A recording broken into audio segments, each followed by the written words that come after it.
the gravity of the ego is severe. And we see the reason for it. We can lessen its hold on us by merely understanding the evolution of the ego and how it arose.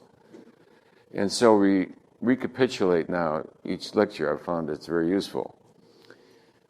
How to contextualize the ego so as to avoid getting polarized about it, so as to avoid seeing as good versus evil, the good versus the bad. So to transcend, that's a very difficult duality to transcend, see?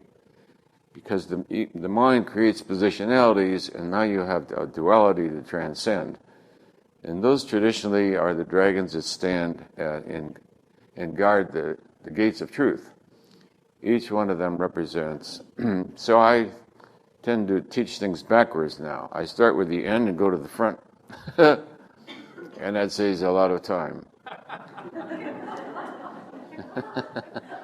So if we look at how the ego began, then when we get to that place of surrendering it, the ego already has diminished in stature, and so